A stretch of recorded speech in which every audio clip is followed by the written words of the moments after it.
Avec près de 20 000 manifestants, la loi El Khomri fait toujours autant recette à Nantes. Une troisième mobilisation pour exiger le retrait de cette loi qui modifie en profondeur le code du travail. On espère bien que le gouvernement retirera son projet de loi El Khomri dès ce soir, même si on y croit assez peu finalement.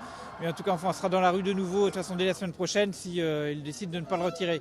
Si vraiment ces lois passent, c'est une thatcherisation de la société, du travail, et pour moi c'est pas acceptable. C'est pas une bonne manière de penser résoudre la crise et les problèmes qu'on traverse actuellement. C'est mon avenir qui est en jeu, c'est notre avenir à tous, mais ça concerne tant l'avenir des salariés, de chacun.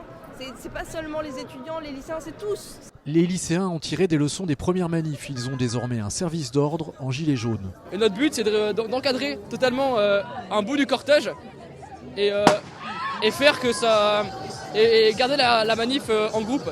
Mais la technique s'avérera assez peu efficace dès l'arrivée sur la place Gralin. Premiers échanges brefs mais violents. Les CRS répondent aux jets de bouteilles et de pierres par des gaz lacrymogènes. Alors que le cortège est censé se disperser vers 13 h devant l'arrêt commerce, plusieurs centaines de lycéens poursuivent leur route vers la gare où les CRS se déploient en urgence. Les policiers progressent le long de la voie de tram et reprennent les ponts. Devant la place du Bouffay, le ton monte d'un cran, les grilles d'un chantier sont désossées et entassées en barricade.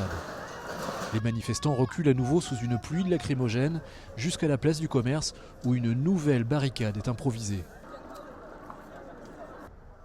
Cette fois, les CRS tentent d'encercler les casseurs depuis le cours des 50 otages et l'île Feydeau.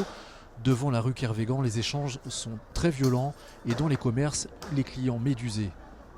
Après un passage éclair sur la place Aristide-Briand, près de 800 personnes se rassemblent entre l'Hôtel-Dieu et l'île Feydeau. Des échanges encore très violents avec l'incendie d'une voiture. Ce soir, les manifestants appelaient à occuper une place du centre-ville.